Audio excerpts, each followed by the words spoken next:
Assalamualaikum warahmatullahi wabarakatuh dan salam sejahtera. Saya Dr. Saliha dari Pusat Kesuburan Sofia. Hari ini kita akan bincangkan mengenai topik endometriosis. So, ramai bertanyakan apakah itu endometriosis? So, kalau kita tengok, ini adalah rahim, ini adalah tube fallopian dan ini adalah kilang telur ataupun ovary. Endometriosis berlaku apabila sel di dalam rahim berada di luar rahim. Sel-sel ini boleh berada di tube fallopian, di kilang telur ataupun di dinding uterus itu sendiri, ataupun dia boleh berada di mana-mana saja, termasuklah di pelvis, di hati ataupun di usus. So setiap bulan apabila dinding rahim ini dirangsang dan dia akan jatuh sebagai haid. Tetapi sel-sel yang berada di luar rahim dia tak ada tempat lain untuk pergi. Maka berlakulah radang, ataupun berlakulah lekatan.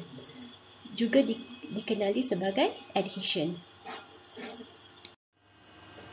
So kalau kita tengok gambar rajah di sini, ini adalah gambar yang diambil ketika melakukan pembedahan secara laparoskopi ataupun secara skop. So kita nampak sel-sel endometriosis tu berada di dinding pelvis, di mana-mana saja, termasuklah di kilang telur. So dia punya appearance dia adalah seperti gunpowder ataupun serbuk berang, dia kecoklatan. So dia boleh berada di mana-mana saja di dalam pelvis. So setiap kali hormon kita merangsang dinding rahim, mereka juga akan terangsang. So ini adalah gambar rajah skema yang menunjukkan beberapa tahap penyakit endometriosis. So penyakit endometriosis ni terbagi pada tahap pertama, kedua, ketiga dan keempat. Di mana tahap keempat adalah tahap yang paling serius sekali. Apabila kita tengok tahap keempat, kita nampak sel-sel endometriosis tu terkesan kepada kedua-dua kilang telur, kiri dan kanan. Dan juga terdapat banyak lekatan di dalam pelvis. Ini pula adalah gambar skema rahim, tube fallopian dan juga kilang telur. So apa yang kita nampak, tube fallopian belah kiri sudah membengkak. Ini adalah antara kesan endometriosis kepada tube fallopian, di mana tube fallopian ini tersumbat. Apabila ia tersumbat, ia mempunyai takungan air, dan takungan air ini adalah toksik. Dia bukan sahaja menyebabkan tube fallopian ini tersumbat, maka ia juga boleh menyebabkan keadaan implantasi sukar berlaku kerana kehadiran air toksik daripada tube ini yang boleh mengalir ke dalam uterus. Ini pula adalah gambar ultrasound yang dilakukan menunjukkan berlakunya darah beku yang terkumpul di dalam kilang telur. So ini adalah pathognomonic ataupun ciri-ciri endometriosis yang berlaku di dalam ovary, di mana darah beku itu terkumpul. So bila kita buat operation, kita nampak yang kilang telur itu membengkak kerana ada darah beku di dalamnya. So kalau kita tengok, ini adalah gambar pembedahan laparoskopi, di mana ini adalah rahim dan ini adalah kilang telur belah kiri yang membengkak kerana terdapat darah beku di dalamnya. Saya akhiri slide presentation mengenai endometriosis dengan dua soalan yang kita kumpulkan daripada public forum yang kita lakukan di bulan 1 tempoh hari.